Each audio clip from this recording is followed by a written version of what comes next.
Good news para sa mga running enthusiasts dahil opisyal nang mapapanood ang mga marathon events at programs ng Run Rio Incorporated sa People's Television Network.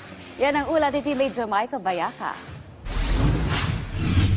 Nagsagawa ng contract signing ang Run Rio Incorporated at People's Television Network Incorporated or PTNI para tuluyang isapormal ang partnership nito na ginanap sa PTV Broadcast Complex kahapon.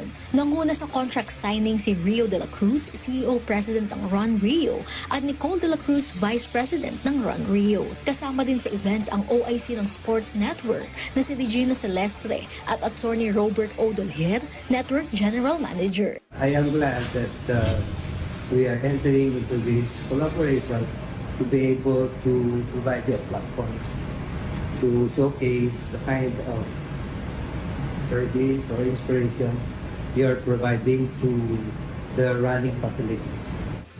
Sa pagsanib pwersa ng PTV at ng isa sa mga top organizers ng mga running events sa Pilipinas, layunin nitong mas ipakilala ang mga marathon events at programs sa bansa na mapapanood na sa PTV Sports Network.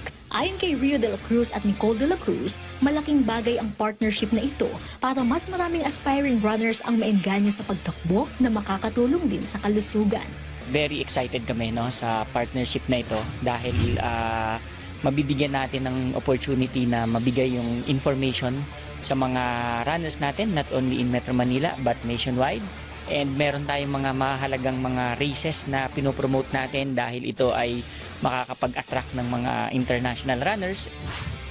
You get to have good health. Tapos, more than that, you get to tool your body, yung endurance, cardiovascular, and more than that also, mental health, malaking bagay ito ngayon. So, with running, meron kang outlet, di ba? Sa araw-araw mo na pagtatrabaho, masyado ka ng stress sa work, pero yung running ay nagpo-provide sa'yo ng outlet wherein you get to relax. Kaya para sa mga tatakbo, brace yourselves dahil handa na ang PTV at Run Rio sa mga exciting fun run at marathon races para sa inyo. Natutuwa kaming ibalita sa inyo na ang Run Rio at ang PTV Sports Network, nagkaroon kami ng partnership and makikita na yung mga races natin sa kanilang network. Jamaica Bayaka para sa atletang Pilipino, para sa bagong Pilipinas.